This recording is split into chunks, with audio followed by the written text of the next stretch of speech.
Dok, kapag nagbuntis ng aso o pusa, hindi na magkakapayomitra or infection sa matres. Totoo ba to?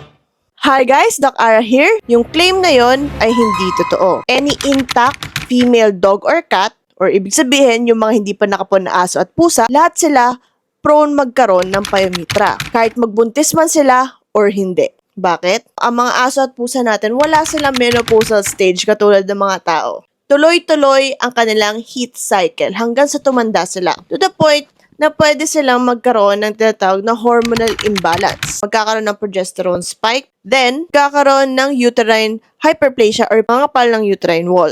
Magkakaroon ng mga cyst wherein dito magkakaroon ng fluid accumulation. Ang fluid sa loob ng uterus, then this fluid, this environment is a perfect breeding ground for accumulation ng bacteria. Dahil mababas immune system, may fluid, perfect na perfect tumubo or magkaroon ng bacterial growth sa loob ng uterus, leading to pyometra. Again, anong solusyon?